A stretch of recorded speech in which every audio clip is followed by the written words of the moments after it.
our good friends at Angel Studios. I love Angel Studios. Amazing new film this Holy Week.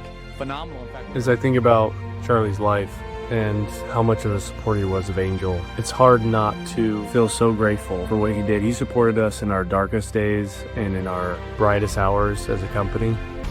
Man, are we grateful to have gotten to be a little connection in the multitude of connections that he made throughout his life, because it was so impactful to us. Thank you, Charlie. Love you. We miss you. We're going to continue to drive forward the good news. There is a letter coming out of Germany, of Hamburg, Germany, where a AfD, so a right-wing politician's car was just firebombed. And there's a letter that's been now posted claiming responsibility for the attack, saying it was carried out by members of the ANTIFA network in Hamburg, Germany.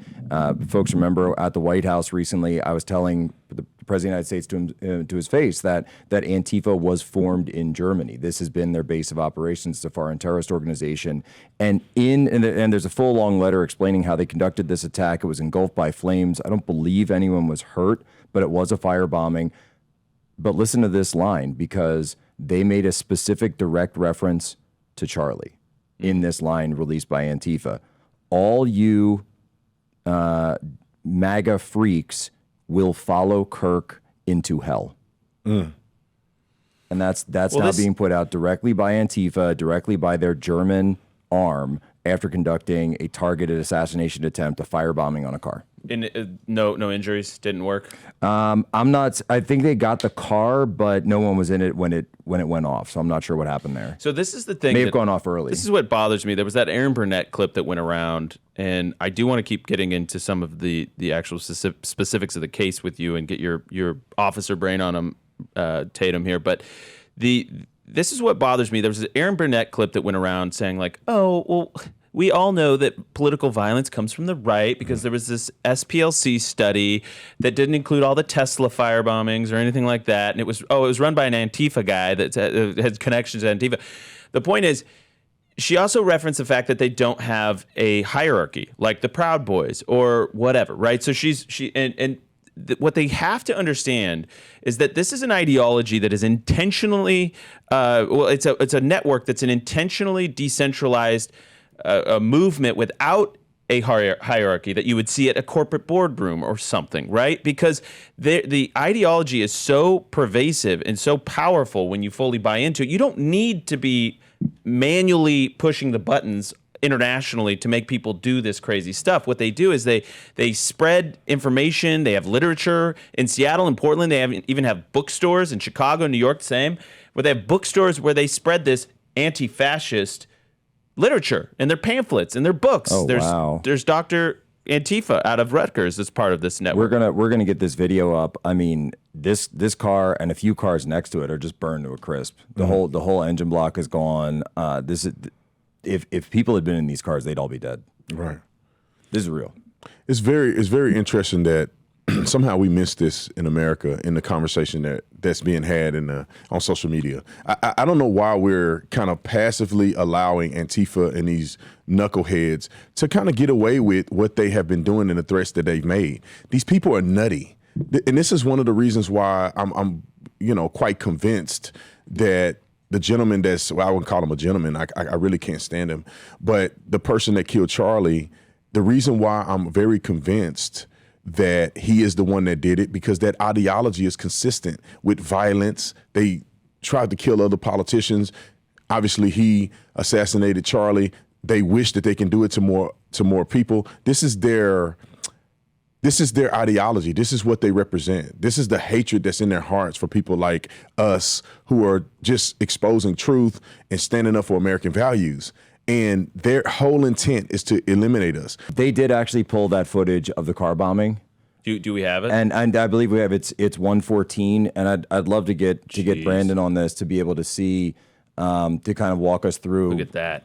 Oh my goodness! And nobody got injured. This was not. I mean, to me, this seems like beyond Molotov cocktail level. Oh no, that was an explosive device. It appeared because it exploded in the middle and burned through all these cars. I mean, cars really don't. they don't really catch fire like that connected to each other, because you see that one is burned, but this one is half burned. So what would your You'd have to have assessment- you'd have to have a very, very intense Sophisticated. initial explosion for it to get to that Right, level. kind of right in the middle of those cars, a big explosion, and it engulfed all those cars, and then it spread and stopped at the third car or fourth car off to the side. But I'm not sure. I'm not a explosive expert, but that's troubling to see something like this, and people are doing this for their own ridiculous ideology. And now, what if someone had been in there? Let's say that guy, he's waking up, he's going to work, he turns the ignition, and then that happens. What happens to him and possibly his family if they're there? Oh yeah, obviously he would be killed, and it'll be a gruesome sight, and his family would be traumatized forever. I mean, why wouldn't they? Their dad was blown up in a random act of violence because of his political belief systems. It's crazy to me that we don't call these people out more. Like somebody said, and I don't like to use the word hate, but let's use the word strongly dislike. We don't strongly dislike them enough. I feel like we give them tacit approval, not us per se, but as a society, we give them tacit approval. Donald Trump said that he was going to designate Antifa as a terrorist organization. At what point are we going to start putting these people in prison? At what point are we going to start doing some due diligence and investigating this stuff? These people, I think there's a network. And I think that Robinson's kid was a part of this network.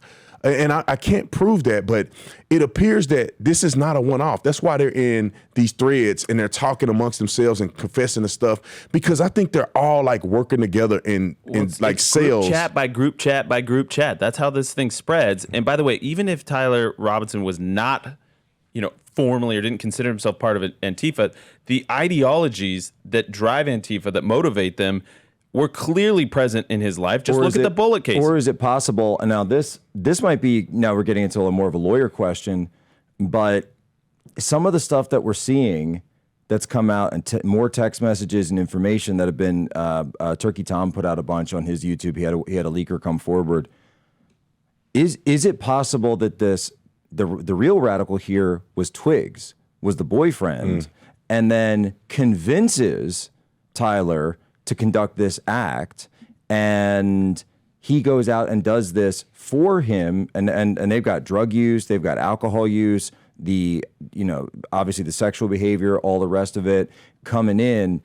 At what point then, if he convinced him to do it, is it a matter where he becomes culpable? You see what I'm getting at? Right, 100%. I think that it appears that they do have the text communications already, and they haven't indicted the trans boyfriend. So it appears that they don't have enough evidence to believe that he was complicit in the crime. But they may not have evidence, but you still may be correct. Now, what if he? How do you determine? What if he cooperates? Now, is there a way that they could sort of make that? If he cooperates fully, is there a way for them to say, all right, you're going to come in, testify, but you got to give us everything? That could be 100% the case. I have had situations like that where I was a part of an investigation where a guy had a handful of drugs. He was going to do 25 years in prison. Right. And he said, I'll give up all the dealers. We took that guy into the headquarters. They get a statement, and he walked out the front. And he got caught with a handful of crack. And that's what I'm saying. If you roll, you get the best deal. And that could be, he could be under witness protection too, because people are now saying online that the transgender boyfriend is now missing. And it's like, you're not going missing from the FBI if you are a material witness. You're missing from the media. You're missing from the media, Yeah. or you may be under witness protection. Right. Which means why people don't have access to you.